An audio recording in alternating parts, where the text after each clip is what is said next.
ছাত্র জনতার গণ অভ্যুত্থানে ভারতে পালিয়ে যাওয়া শেখ হাসিনা দিল্লির কোথায় থাকছেন তা জানতে নয়াদিল্লি প্রতিনিধি বিশেষ অনুসন্ধান চালিয়েছেন। এতে জানা গেছে নয়াদিল্লির অভিজাত লুটিয়েন্স বাংলো জোনের একটি সুরক্ষিত বাড়িতেই তাকে রাখা হয়েছে।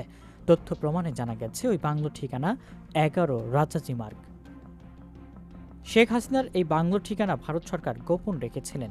অনুসন্ধানে আরও জানা গেছে শেখ হাসিনার এখানে থাকার বিষয়টি দেখভাল করছেন ভারতেরই কেন্দ্রীয় নিরাপত্তা উপদেষ্টা অজিত দোভাল। হাসিনার এখন যেখানে থাকছেন বলে মনে করা হচ্ছে তার পাশেই ১০ রাজাজি মার্গকে অবসরকালীন বাংলো হিসেবে ব্যবহার করতেন ভারতের সাবেক রাষ্ট্রপতি প্রণব মুখার্জি।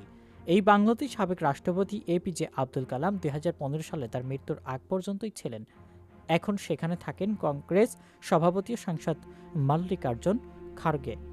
সন্দেহভাজন বিষয় হচ্ছে এই বাংলোর আশেপাশে অসংখ্য নারী পুলিশ ও নিরাপত্তারক্ষী দেখা যাচ্ছে। দিল্লির লুটিয়েন্স এলাকায় এমপি, মন্ত্রী, বিচারপতিরাই এখানে থাকেন। খুবই পশ এলাকা। মনে করা হচ্ছে সেখানেই হাসিনাকে রাখা হয়েছে রয়ের তত্ত্বাবধানে।